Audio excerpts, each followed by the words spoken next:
¿Qué tal, chicos? Buenos días, soy el profesor Martín.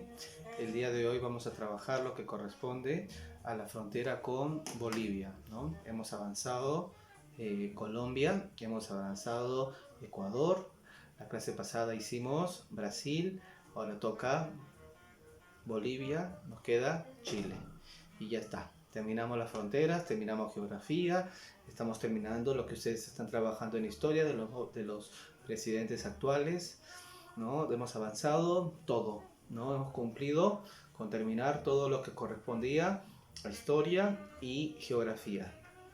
Recuerde que vamos a evaluar, ¿no? No se olviden. Bien, chicos, vamos a empezar la clase. Como siempre, la empezamos en mi clase, ¿no? Le damos las gracias a Diosito. Le agradecemos por qué cosas. Por las cosas realmente importantes. Ya lo dijimos esto, ¿no? Disculpe que cada rato me repita, ¿no? Las cosas realmente importantes no son cosas, ¿no? Son personas, relaciones. Lo que realmente importa en la vida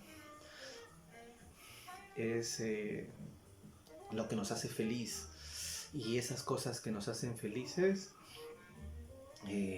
no son cosas, ¿no? Son personas, son momentos, situaciones, circunstancias.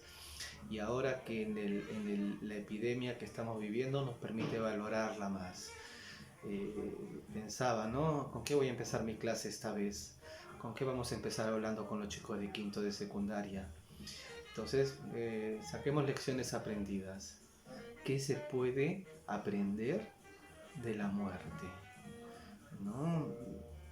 Es bien difícil, ¿no? Pero soy profesor.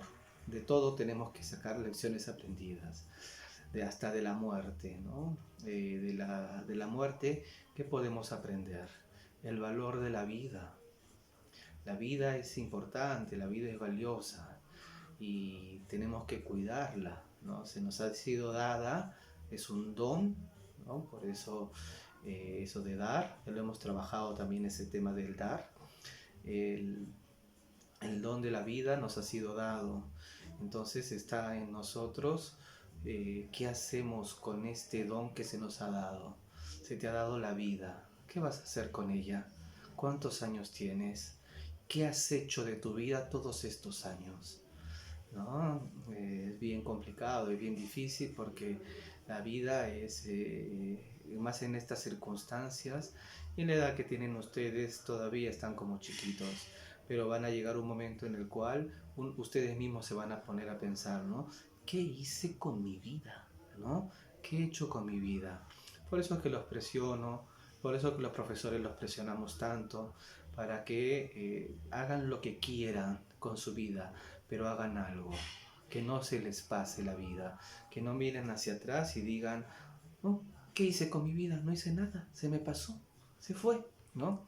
Eh, en el, hay una escuela, hay una escuela filosófica, una escuela socrática se llama, que se llamaban los hay una escuela filosófica socrática que se llamaban los estoicos, que era para cada escuela filosófica, sobre todo de la época de los griegos, tenían un concepto distinto sobre lo que era la felicidad. Los estoicos decían que para ser felices uno debía comportarse como se comporta en una fiesta, ¿no? ¿Cómo se comporta en una fiesta? Estoy tranquilo, ¿no? Educadamente, esperando que pasen los bocaditos, por ejemplo, ¿no? Entonces, si el bocadito está pasando, agarro ese bocadito y me como con mesura. No puedo agarrar todo así, se ve feo, ¿no? Entonces uno tiene que comportarse con mesura, educadamente, como si estuviera en un banquete. Eso es lo que decían los estoicos. Y educadamente agarro uno y me lo como, pero solamente cuando pasen. Si se va por otro lado, no puedo ir corriendo, dame, no, se ve feo, que uno queda mal, ¿no? Y también cuando está servido, no puedo agarrar y metérmelo todo, se ve feo, ¿no? Entonces, por eso es que los estoicos decían, uno debe comportarse como si estuviese en una fiesta. Cuando pasa algo por mi costado, lo cojo y con mesura. Así, y ese es el secreto para ser feliz.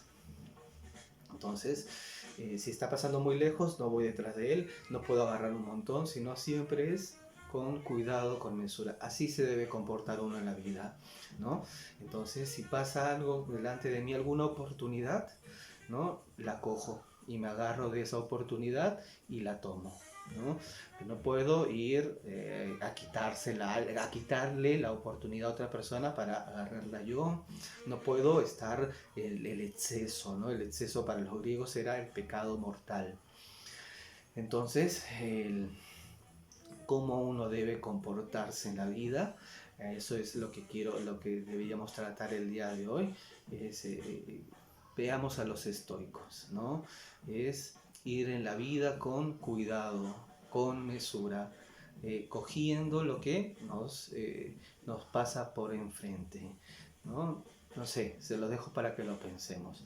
De repente a ustedes no les parece, de repente a ustedes no les gusta, ¿no?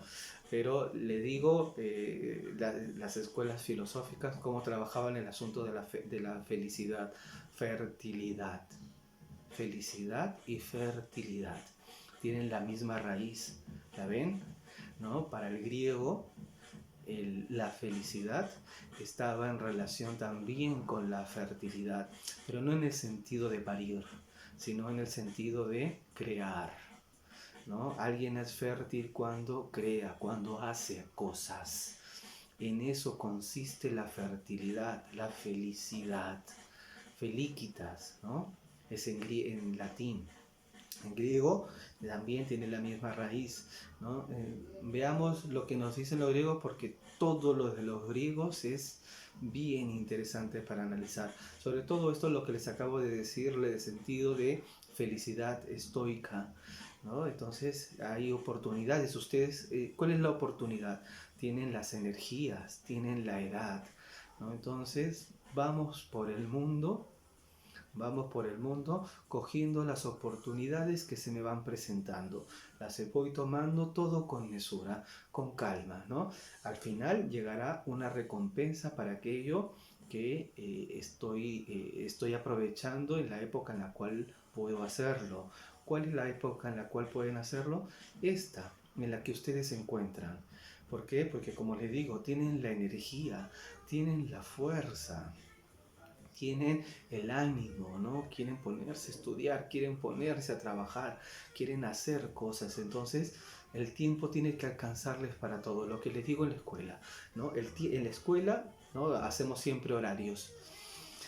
Un horario para la casa, un horario para salir, un horario para ver televisión, para conversar con los amigos, porque no todo puede ser estudio. También la vida pasa por otro lado. Entonces, tiene que alcanzarnos para todo, ¿no? Pero siempre pensando en el mañana.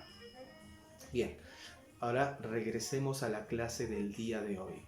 La clase del día de hoy es sobre las fronteras y sobre la frontera con Bolivia. Mi palito. Bien, vamos a empezar haciendo antecedentes, ¿no? Nuestra relación con Bolivia. Nuestra relación con Bolivia es antiquísima.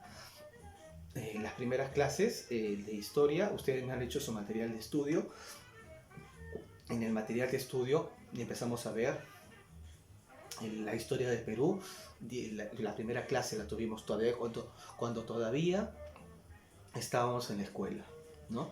10.000 años antes de Cristo, con el precerámico, ¿no? Entonces habíamos visto estas conceptualizaciones de John Rowe, que hacía la historia del Perú precolombino a través de su cerámica, y habíamos visto que el Perú, la historia del Perú antes de llegada de los españoles, se dividía en precerámico, periodo inicial, horizontes e intermedios. Los horizontes era un momento en el cual un territorio, una cultura ocupaba un territorio panandino, tanto en la costa como en la sierra. En cambio, El intermedio era cuando una cultura se ubicaba solamente en una región, en pequeños gobiernos regionales. En cambio, el horizonte, grandes gobiernos, ¿no? Extensiones de gobierno, en donde se incrementaban las zonas de influencia. Habíamos visto tres horizontes: el horizonte temprano, el horizonte medio y el horizonte tardío. El horizonte temprano era Chavín y Paracas, el horizonte medio es Tiahuanaco Huari, y el horizonte tardío estaba la cultura del Tahuantinsuyo. En los intermedios, ¿no? Aquí en el medio, aquí estaba Recuay, Pucara, Vicus, estaba Lima, estaba Moche, ¿no? Aquí estaba en el intermedio temprano. En el intermedio tardío encontrábamos a Chimú, encontrábamos a Ica, a Huarco, a la cultura Ishma, a Chachapoyas, a Sicán, a los aymarás, a las culturas chancas, a los huancas, ¿no? Entonces vemos estas de aquí, las que corresponden a los intermedios, son pequeños gobiernos regionales. En cambio, los que corresponden a los horizontes son periodos de integración andina. Bien, ¿para qué les menciono esto? Nuestra relación con Bolivia. Nuestra relación con Bolivia es una relación desde esta época, ¿no? Desde las culturas del peruano, en las que se encontraban en el peruano, en la meseta del Collao, en el altiplano peruano-boliviano, así como una unidad. El altiplano peruano-boliviano era una unidad política en estos momentos en los cuales todavía no existía el Perú. Eran las culturas preandinas. La partida de nacimiento de Perú, 1542, con las leyes nuevas que va a emitir el virrey Toledo, ¿no? Carlos V en España va a emitir las leyes nuevas y se va a crear ahí el virreinato del Perú. 1542, la fecha de nacimiento. Antes de esto, estas culturas que hemos dicho, la de los horizontes y los intermedios, en todas ellas hay una integración entre las culturas que están ubicadas en este altiplano, en la parte de Perú, de Puno, y la parte de Bolivia, que es toda la parte paceña, que le podemos decir. Ahora se llama La Paz, ahora se llama Puno, pero durante la época precolombina, antes de la llegada de los españoles, tenían otros nombres. Tiahuanaco, ¿no? Que es el segundo momento de integración andina, es una misma cultura. Cuando estudiamos los señoríos del altiplano, del primer intermedio, vemos a los Pucara, ¿no? Entonces los Pucaras están en todo el altiplano peruano-boliviano. No es que dicen tú eres de Perú y tú eres de Bolivia, ni siquiera existía esas distinciones, sino que están ocupando los alrededores del lago Titicaca, porque se aprovechaban justamente de lo que les daba el lago Titicaca, ¿no? De los peces, de la totora, del ichu, ¿no? Entonces ese era su ambiente. ¿Qué va a pasar? ¿No? Van a venir los españoles y van a crear virreinatos. En el primer virreinato, cuando dijimos 1542, todo era el Perú. Entonces, vemos en la historia, estamos haciendo estamos viéndolo en el plano histórico. En el plano histórico, la relación entre Perú y Bolivia ha sido, como en la época precolombina, una unidad política, ¿no? Con distinciones de los Pucara, después van a venir los Tiahuanaco, después van a venir los señoríos aymaras, ¿no? Pero casi siempre después van a venir, obviamente, el imperio del Tahuantinsuyo. Todo era el Perú. Perú llegaba hasta Argentina, desde Colombia hasta Chile, ¿no? El río Ancasmayo, su límite por el norte, hasta el río Maule, su límite por el sur, abarcando Colombia, Ecuador, Perú, Bolivia, Chile y el norte de Argentina. Todo esto era el imperio del Tahuantinsuyo. Ese es el tercer horizonte, el horizonte tardío. Llegan los españoles, se va a empezar con el virreinato del Perú. Todo es el Perú, todo América Latina es el Perú, excepto Brasil, ¿no? Que es el territorio que corresponde a las colonias portuguesas. Todo el resto de América Latina, el Perú. Después van a venir las reformas borbónicas. En 1717 se va a crear el primer virreinato al norte, el virreinato de Nueva Granada, que va a ser los países actuales de Panamá, Colombia y Ecuador. Venezuela es una capitanía, y después en 1777 se va a crear el virreinato del Río de la Plata, que corresponde a 1776, perdón, a los países de Argentina, de Uruguay y de Paraguay, y la Capitanía General de Chile. Y el virreinato del Perú en el medio. Lo que era en 1777, cuando se crea el virreinato del Río de la Plata, la audiencia de Charcas, que es el Alto Perú, pasa a el virreinato del Río de la Plata, ¿no? Para darle un mayor realce al virreinato que recién estaba empezando, ¿no? Entonces el Perú se queda con un territorio más pequeño, casi lo que era la audiencia de Lima.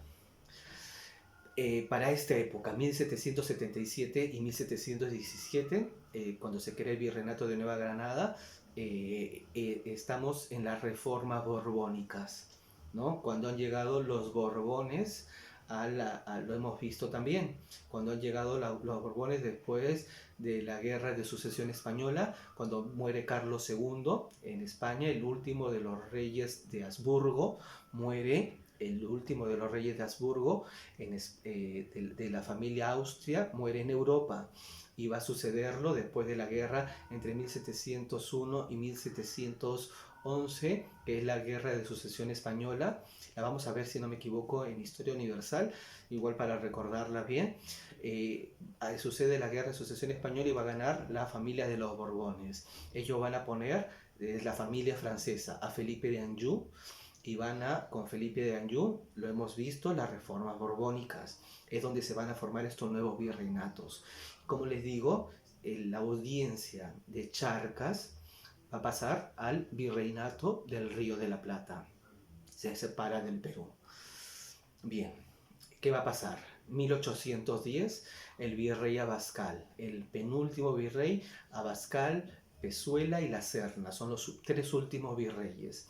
Abascal es el antepenúltimo, ¿no? El penúltimo y el último. Abascal, que es el antepenúltimo virrey, cuando se independiza el Río de la Plata en 1810, va a regresar al Alto Perú, al virreinato del Perú. Entonces, en este momento, la audiencia de Charcas regresa al virreinato del Perú. Estamos viendo los antecedentes. ¿Por qué? Porque la independencia va a ser en 1821, y hemos dicho que para poder entender los límites del país en el cual nos encontramos, tenemos que entender dos conceptos: el concepto de Lutis Possidetis Iure y el concepto de la libre determinación de los pueblos. En el Lutis Possidetis Iure decía que los dominios que había tenido la sociedad colonial durante la época de la colonia los iba a permanecer en la época en la cual pasaban a ser un país independiente, una república. Entonces estaba esta cuestión en Bolivia, ¿no? En la audiencia de Charcas. ¿Por qué se llamaba el Alto Perú?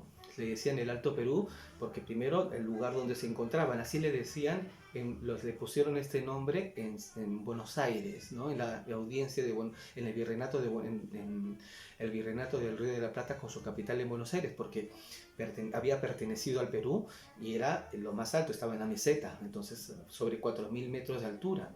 Entonces le decían el Alto Perú. El Bajo Perú era por una cuestión de Lima, ¿no? Por una cuestión de ubicación geográfica, el Perú, ¿no? El Perú y el Alto Perú existía. El Alto Perú por la ubicación en donde se encontraba. Bien, en 1821 llega la independencia del Perú. San Martín proclama la independencia. El 6 de agosto se realiza la batalla de Junín. El 8 de diciembre se realiza la batalla de Ayacucho. 1824. 1825 la independencia de Bolivia. Después de que han vencido en Junín, en Ayacucho, el ejército de Santa Cruz va hacia la audiencia de Charcas, hace una guerra y termina de sacar a los realistas que se encontraban bajo el mando del virrey Olañeta, que se había separado. Una vez que Pezuela es depuesto del poder aquí en el Perú, la Serna ocupa su lugar y se separan las fuerzas. Eso es uno de los motivos por los cuales los realistas van a perder. Se abren en dos, ¿no? Por un lado los realistas de aquí del Perú y por otro lado los del Alto Perú. Los del Perú estaban gobernados por la Serna y los del Alto Perú por el general Olañeta. Va a llegar el Sucre, después de derrotar a las fuerzas realistas en Perú, va a llegar hasta Bolivia y también los va a vencer. Entonces quedaba, ¿no? ¿Qué sucede con este territorio después de todo lo que les he dicho? ¿Va a pertenecer al Perú? ¿Va a pertenecer al Río de la Plata? ¿O una nueva posibilidad? Porque habíamos visto dos: libre determinación de los pueblos o utis possidetis iure, ¿no? ¿Cuál de las dos va a ser? Se abre una nueva posibilidad de que forme un nuevo país. Entonces Sucre va a partir del territorio del Perú, porque era, como les he venido explicando, desde la época de los horizontes intermedios de la época precolombina, era una unidad geográfica, una unidad cultural, ¿no? Entonces no van a querer, sobre todo las fuerzas de Sucre, no va a querer que este país tenga tanto territorio. Después lo vamos a ver con la Confederación. Sigo históricamente hablando. ¿Qué va a pasar? Estamos en el año 1825, entonces se va a abrir esta nueva opción, que se forme un nuevo país. Las personas se sentían más cercanas, al menos en esta época, ahora ya no, ¿no? En esta época se sentían muy cercanas al Perú. Ahora le digo ya no, los que hemos viajado a Bolivia nos damos cuenta, ¿no? Cómo tratan al peruano o sus youtubers. Vean los canales de Bolivia, ¿no? Cuando hablan sobre el Perú, ¿no? Antes éramos todos hermanos. Hay una canción bien bonita que se llama Atahualpa Yupanqui, Los Hermanos. Búsquenla, es bien bonita. Voy a ponérselas ahora, ojalá que sea lo mejor. No las borren de YouTube. Bien, regreso. Me voy, perdón. Estamos en este momento de la historia en donde se abre, las personas en este momento de la historia se sentían más cercanas al Perú.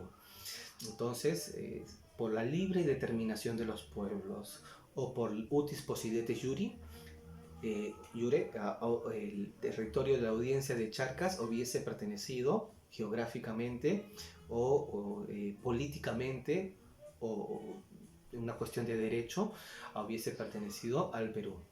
Pero Sucre dice no, mejor que se abra, que sean dos países distintos, y le pone como nombre la República de Bolívar, ¿no? ¿En honor a quién? A Simón Bolívar.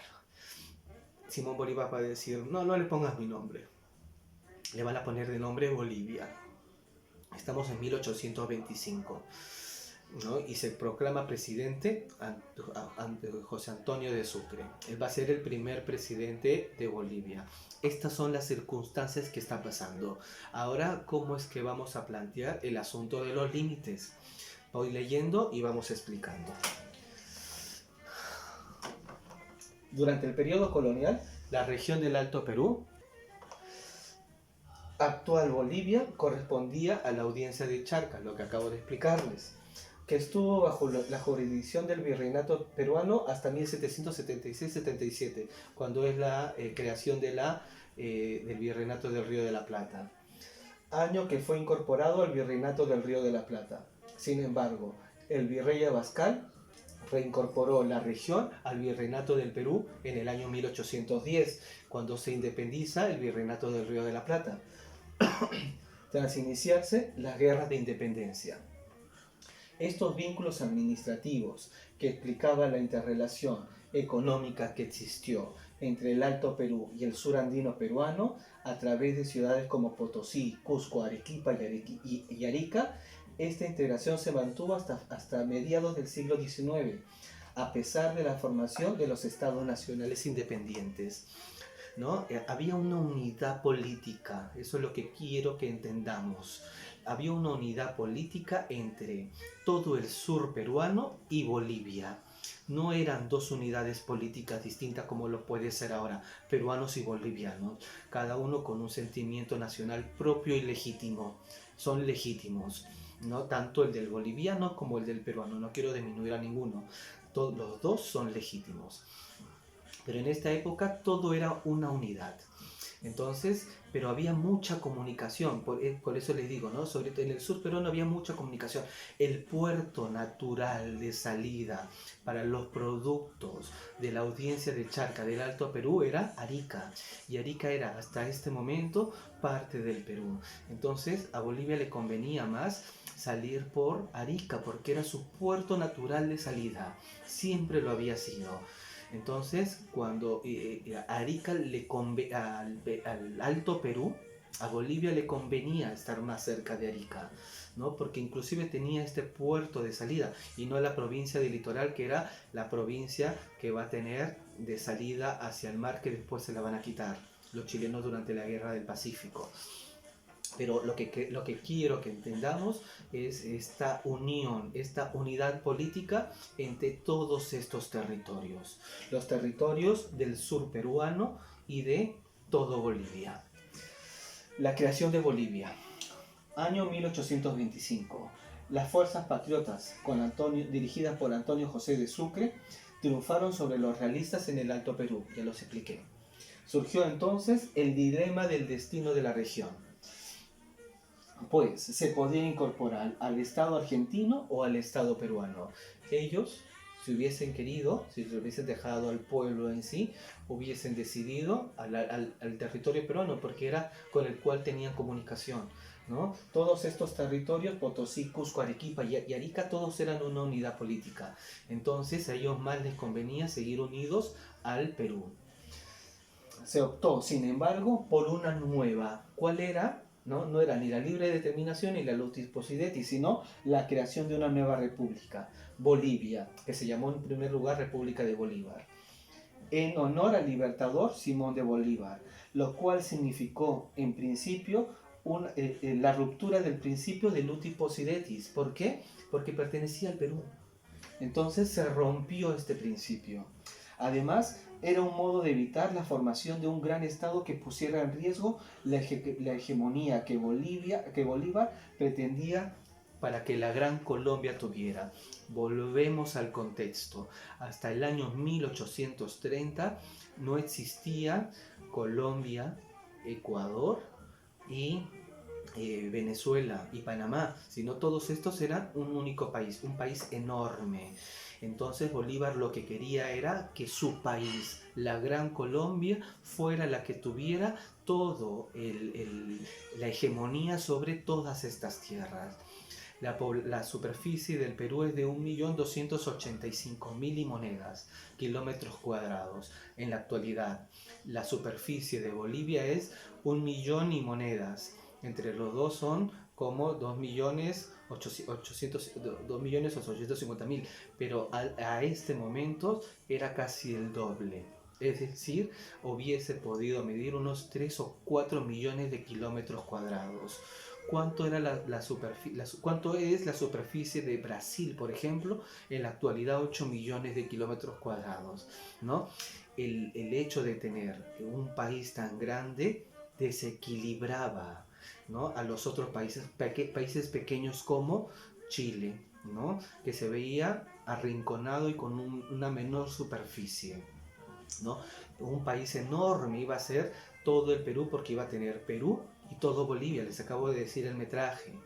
Entonces, esto hubiese arruinado los planes de Bolivia para que la Gran Colombia sea la potencia hegemónica en América del Sur, junto con el Brasil, ¿no? Entonces, había intereses políticos para que este país no se uniera con Bolivia. Pese a esta separación, durante la mitad del siglo XIX hubo intentos de volver a integrar ambos territorios a través de la Confederación Peruano-Boliviana. La Confederación Peruano-Boliviana.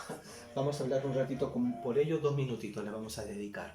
La Confederación Perú-Boliviana es el intento más importante que hubo por unir a estos dos países.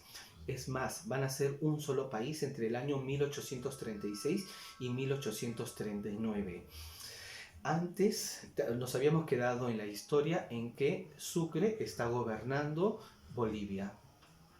Aquí en el Perú, el general Gamarra odiaba a Sucre, a Bolívar, a todos los que vinieron de la expedición del norte. Va a reunir una fuerza y lo va a sacar a Sucre. Le va a declarar la guerra en ese momento, y se va a declarar la guerra al Perú, la Gran Colombia, ¿no? A pesar de que Sucre ni siquiera, Gamarra ni siquiera era presidente del Perú, sino era una persona que no quería Sucre. Y ese va a ser el primer intento. Después, entre el año 36 y 39, se encontraba de presidente en el Perú Luis José Orbegoso, presidente del Perú, y Santa Cruz por presidente de Bolivia. Los dos van a intentar establecer un único país. El país se va a llamar la Confederación Perú-Boliviana, que fue lo más fuerte que hubo. No había una hegemonía de Lima sobre este sector, lo cual va a significar que la élite de Lima no vaya a estar de acuerdo. ¿Por qué? Porque Lima quería que el Alto Perú reingrese al Perú, pero bajo la égida de Lima, ¿no? Y los bolivianos ya no querían eso. ¿Entramos en igualdad de condiciones o no entramos? Y es como por este motivo que entre Orbegoso y Santa Cruz van a establecer un pacto, y ambos presidentes legítimos de estos países van a hacer lo que se va a llamar la Confederación Perú-Boliviana. Pero como les dije, ni las fuerzas de la élite limeña ni los chilenos estaban de acuerdo con la unión de estos dos países. Entonces le van a declarar la guerra los propios peruanos a la Confederación, y con ejércitos desde Chile le van a hacer una guerra a la Confederación y van a terminar destruyéndola. Es decir, la Confederación Perú-Boliviana va a durar entre los años 1836 y 1839 y va a terminar con ayuda del ejército chileno y de las principales familias limeñas. Eso es la Confederación Perú-Boliviana, que va a durar estos años, y así es como va a terminar. La línea fronteriza entre Perú y Bolivia recién se definió a partir de 1863. Ese año los gobiernos peruanos y bolivianos acordaron a través del Tratado Ribeiro-Benavente estudiar la carta topográfica fronteriza y reconocer como límites los que existían hasta que ambos países presentaran sus títulos jurídicos. Por ello, no se llegó a ningún acuerdo definitivo. Esta situación permaneció hasta después de la Guerra del Pacífico, que modificó el perfil territorial del Perú y de Bolivia. El único antecedente, eso es el primer antecedente que vamos a tener, es en el año 1863, el Tratado Ribeiro-Benavente, que van a firmar ambos países. ¿Qué va a decir? Todavía no tenemos un límite definido. Dejémoslo tal y cual hasta que ambos países nos pongamos de acuerdo y presentemos los argumentos legítimos, los argumentos que cada uno considera para que se establezcan las fronteras entre ambos países. Ese va a ser el primer tratado, el Ribeiro Benavente, el de 1863. En 1886, miren el año, la Guerra del Pacífico va a ser entre el 79 y el 84, ¿no? En 1886 se firmó un tratado preliminar en La Paz. Ya habíamos perdido la guerra contra Chile, ambos países, que fue seguido por una serie de incidentes en la región del Acre, a lo que se sumó el establecimiento de una oficina aduanera en la confluencia de los ríos Manu y Madre de Dios, zonas reclamadas por el Perú. En 1896, Bolivia agravó la situación al crear puestos aduaneros en Purús, Aquiri, Manu y Madre de Dios. Ante la protesta peruana, el ministro boliviano Claudio Pinillo alegó su legitimidad a partir de títulos coloniales de Bolivia en esa región y de las colonizaciones realizadas allí. Eso ya lo vimos en la clase cuando vimos la frontera con Brasil. Habíamos dicho el problema de la zona del Acre. La zona del Acre era una zona que estaba en litigio, que tanto Perú como Brasil y como Bolivia reclamaban como propia. Va a llegar a que se haga una guerra del Acre, ¿no? La guerra por el Acre. El Perú la quería para sí mismo. Bolivia la había cedido a Brasil a cambio de que le diera más territorio cuando ellos estaban definiendo su frontera. La frontera más larga que tiene Brasil no es con Perú, es con Bolivia. Entonces, Bolivia quería sacar provecho. Entonces, ¿cómo sacó provecho? Cediendo algo que ellos tampoco lo estaban usando, que era la región del Acre. Y la región del Acre también había sido ya colonizada, lo hablamos la clase pasada, por colonos brasileros, estos bandeirantes, ¿lo recuerdan? Brasil enviaba bandeirantes para que vayan y colonicen territorios. Entonces hacen para que al momento de confirmar un tratado haga hasta donde se encuentren sus colonias, ¿no? El utis possidetis de facto es hasta donde encontremos gente brasilera viviendo en ese lugar, hasta ese lugar es un territorio brasilero. Ya se rompía también el principio del utis possidetis juris, había pasado mucho tiempo también, ¿no?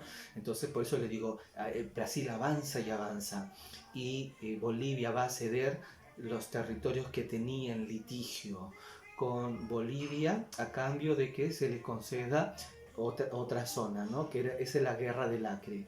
Esa zona era reclamada por el Perú y Bolivia ya no va a quererla, ¿no? Va a cederla, pero también va a decir que le pertenece a Brasil. Entonces nosotros nos quedamos solos en nuestros reclamos, lo que lo vimos en la clase pasada. Y por eso es que la zona del Perú va a llegar hasta los límites actuales en Madre de Dios, sin incorporar la zona del Acre, que ya era considerada como parte del territorio de Brasil. El establecimiento definitivo de la frontera. Con el objetivo de definir sus límites territoriales, el 21 de noviembre de 1901, Perú y Bolivia concluyeron un Tratado General de Arbitraje que establecía la resolución de las disputas pasadas o futuras, basándose en el principio del utis possidetis jure de 1802, es decir, siguiendo los límites coloniales de la Audiencia de Charca y el Virreinato del Perú. Volvemos a foja cero, volvemos a empezar. Entre septiembre y diciembre de 1902, el ministro peruano Felipe de Osma y el canciller boliviano Eliodoro Villazán firmarán los tratados de demarcación y arbitraje.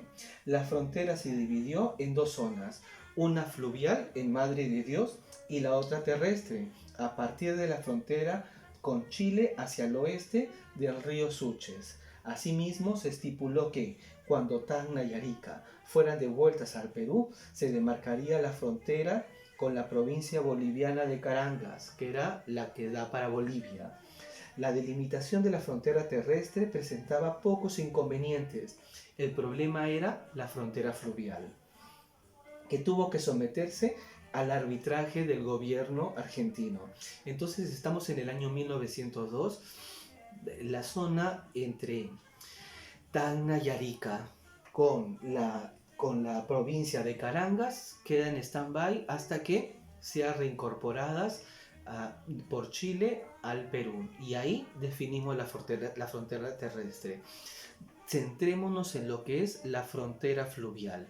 Cada uno dirá dónde debe terminar, eso es lo que está diciendo el texto, dónde debe empezar y terminar a partir de una serie de ríos, ¿no? ¿Cuál es la frontera que deberían tener ambos países, ¿no? ¿Qué es lo que va a pasar? ¿No? Se van a someter, tuvo que someterse la provincia boliviana de Caracas. La delimitación de la frontera terrestre presentaba pocos inconvenientes, pero en la frontera fluvial tuvo que someterse al arbitraje argentino. Van a enviar, ¿no? Cada uno va a presentar. En este tiempo no existía la Corte Internacional de la Haya, sino quienes lo estamos viendo cuando estamos viendo todos estos temas de frontera. Presentaban a otro país que tuviera un prestigio y que pudiera ser neutral. Entonces, cada uno presenta sus alegatos a un país, ¿no?, neutral y amigo de ambos. Nosotros y los bolivianos dijimos, vamos con Argentina, que ellos resuelvan este problema limítrofe. Cada uno presenta sus argumentos, Perú presenta sus argumentos, Bolivia presenta sus argumentos, y quien decida que sea el presidente de Argentina. Hasta ahí estamos, el arbitraje argentino. El 9 de julio de 1909, el presidente argentino, José Figueroa, expidió un laudo arbitral en el que consideró que los títulos coloniales presentados por ambos países no eran lo suficientemente claros, por lo que resolvió fijar una línea de frontera con un criterio de equidad y otorgó 3/5 al territorio de disputa al Perú. ¿Qué va a pasar, no? Perú presenta sus argumentos hacia Argentina, Bolivia presenta sus argumentos hacia Argentina, Argentina resuelve. ¿Y Argentina qué resuelve? Dice, no hay claridad en el asunto, démosle a cada uno una parte del territorio.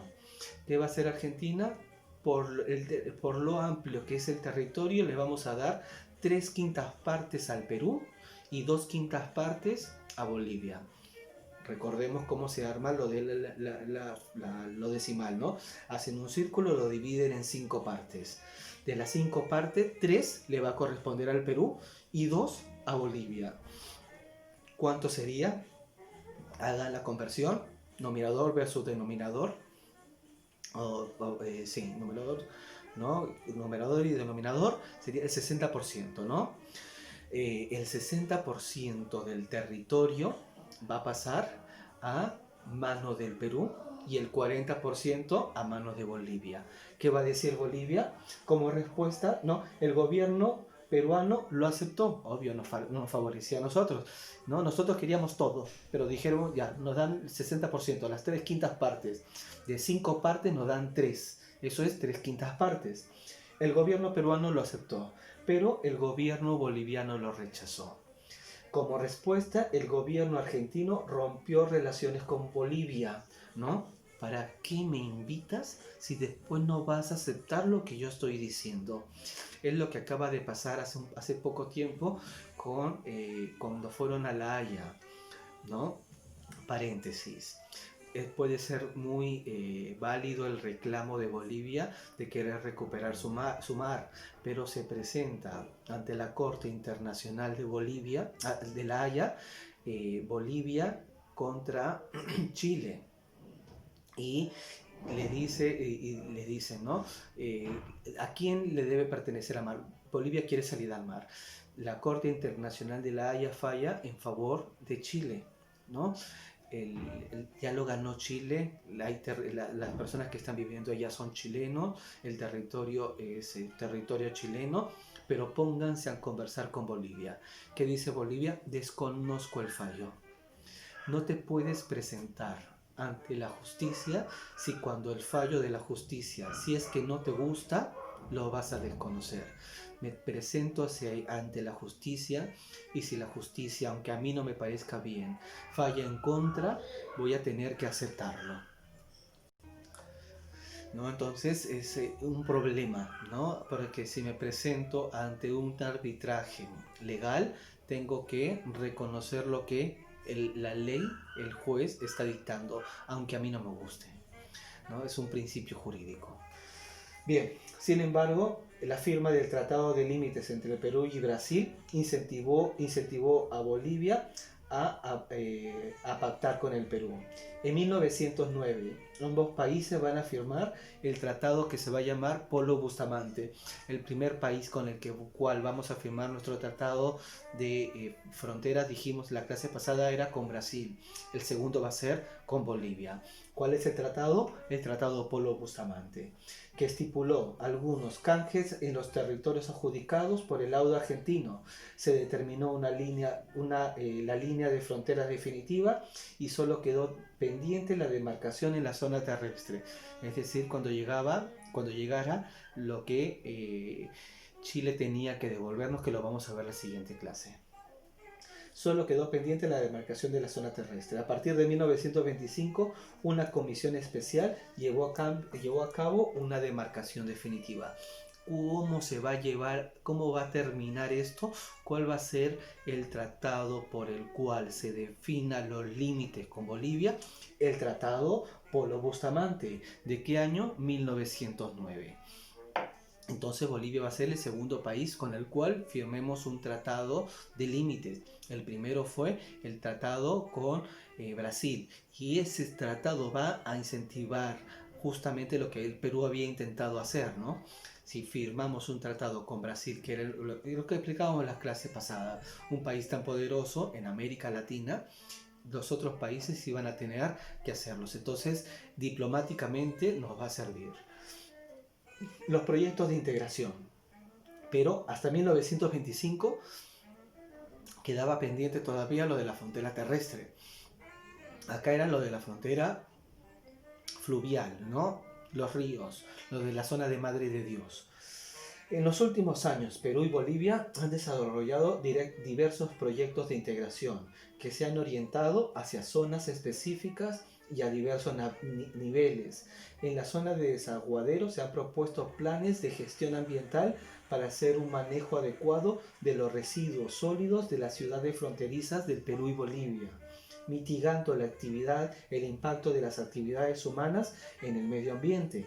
Asimismo, se ha propuesto un plan de desarrollo binacional para que ambas ciudades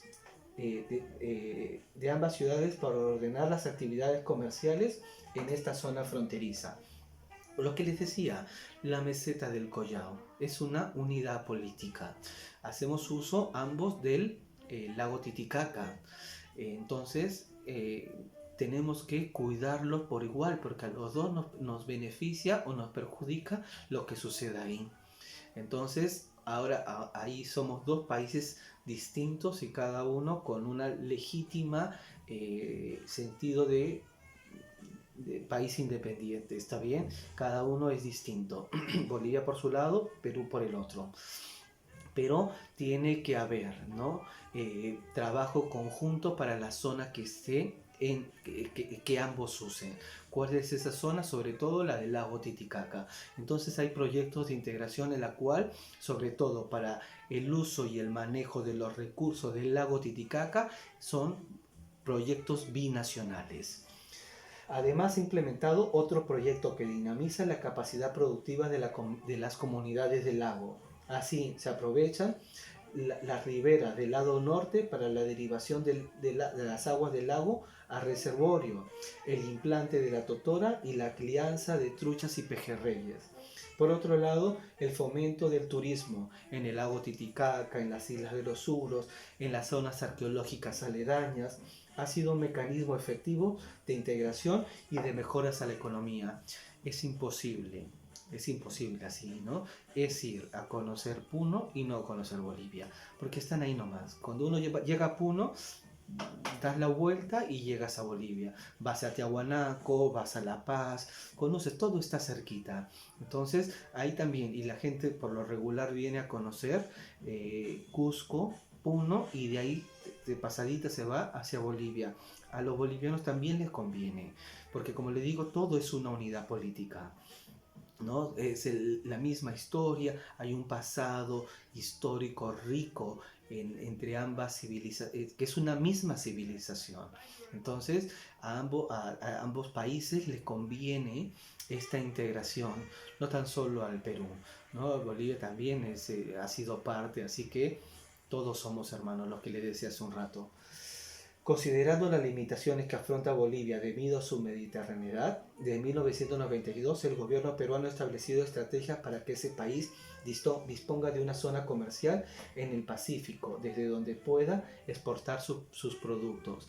Hilo, ¿no? El puerto de Hilo, hay una zona que se llama Bolivia Mar, en la cual todos los bolivianos pueden venir, obvio que es jurisdicción del Perú, pero todos los bolivianos pueden venir y hacer uso de esa zona, ¿no? Pero es un reclamo legítimo, no hay que delegitimar ningún reclamo, es un reclamo legítimo el que hace Bolivia con relación a tener su propia salida al mar. Ellos dicen que, y de verdad las cifras lo demuestran, los ha perjudicado enormemente el no tener un puerto de salida, ¿no? Pero de parte del Perú no puede haber ambigüedades tampoco, ¿no? Porque como les digo, de parte del Perú, el Perú les ha dado una serie de tratos beneficiosos y especiales a Bolivia para que tengan salida de sus productos, para que puedan venir a la playa.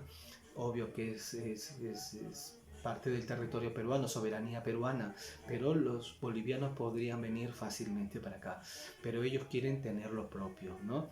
Pero como les digo, vemos todo, ¿no? Estos son proyectos de integración de binacional para que haya mayor integración, mayor del que las hay.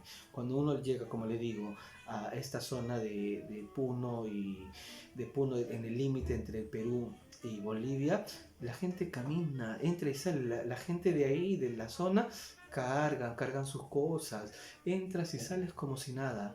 No se te pide documento siquiera. La gente entra y sale. Es como si esto fuera la misma ciudad, el mismo lugar.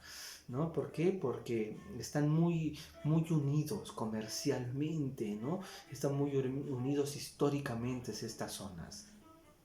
Bien, hasta acá es la clase sobre los límites con Bolivia y los problemas que tuvimos para establecer un límite con él. Hemos visto desde la época prehispánica hasta la actualidad, ¿no? Ya saben lo que tienen que hacer. Estoy pensando en ustedes, chicos, espero que tengan un buen día.